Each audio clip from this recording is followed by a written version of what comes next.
सुप्रभात। हिंदी गद्य जीवनी लेखन डॉक्टर भगवत चरण उपाध्याय,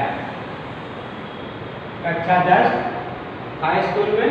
डॉक्टर भगवत चरण उपाध्याय, जन्म सन 1910 ईस्वी, मृत्यु सन 1982 ईस्वी।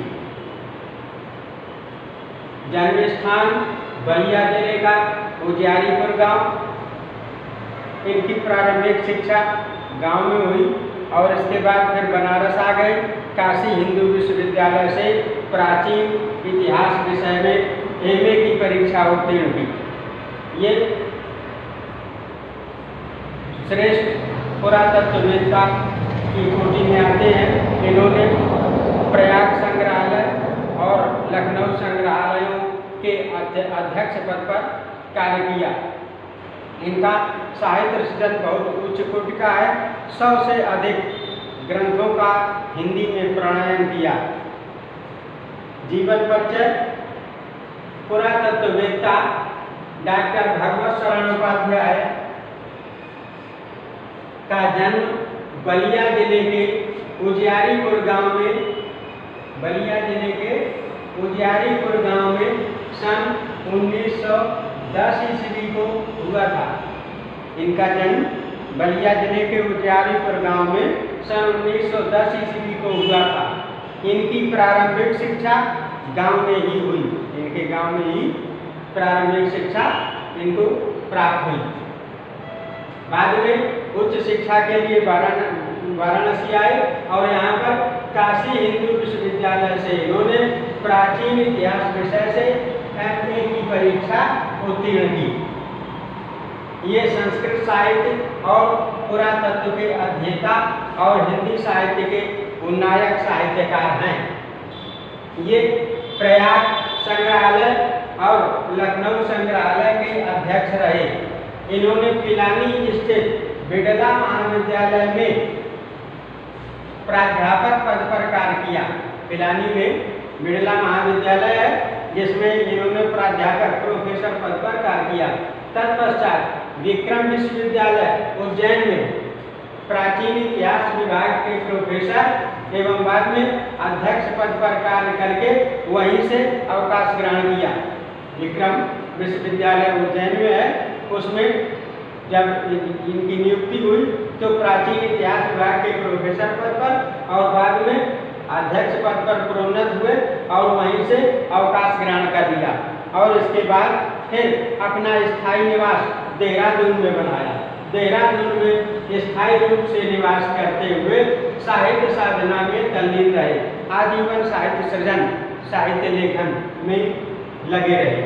यहीं पर इस साहित्य मनीषी ने अगस्त सन 1982 ईस्वी में अपना 5 भौतिक शरीर त्याग कर यशोजीवी हो गए। 5 भौतिक शरीर अर्थात ये स्थूल शरीर, इसको त्याग दिया और यशोजीवी हो गए, अमर हो गए, विख्यात हो गए।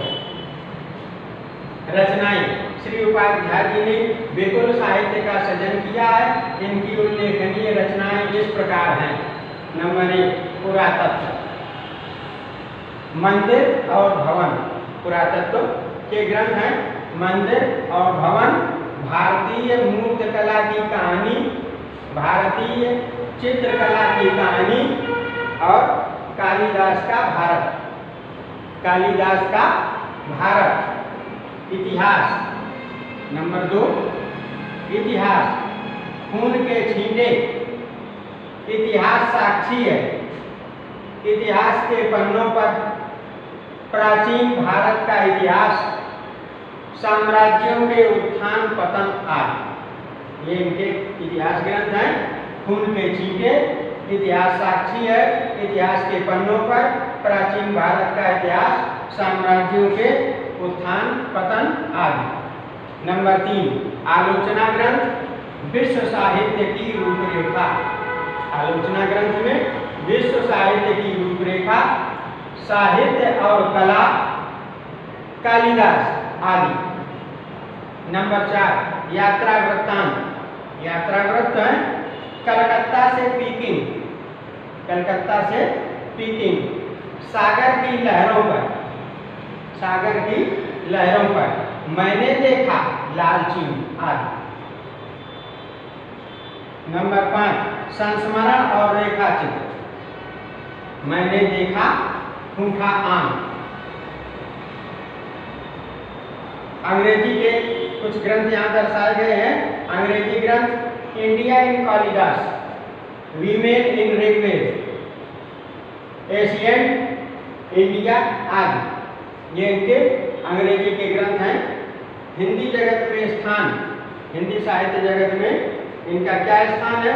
श्री उपाध्याय जी पुरातत्व और भारतीय संस्कृति के उद्भट विद्वान हैं।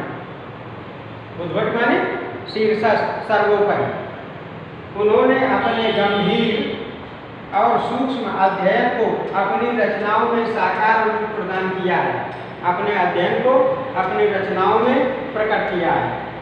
वे हिंदी जगत के पुरातत्वविद, भारतीय संस्कृति के अध्येता, रेखा चित्रकार और महान शैलीकार थे। हिंदी जगत में पुरातत्वविद, भारतीय संस्कृति के अध्येता, रेखा चित्रकार और महान शैलीकार थे। इन्होंने हिंदी में शताधिक ग्रंथ रचकर, शताधिक 100 से अधिक, 100 से ऊपर ग्रंथों की रचना करके हिंदी साहित्य में अपना उल्लेखनीय स्थान बनाया है।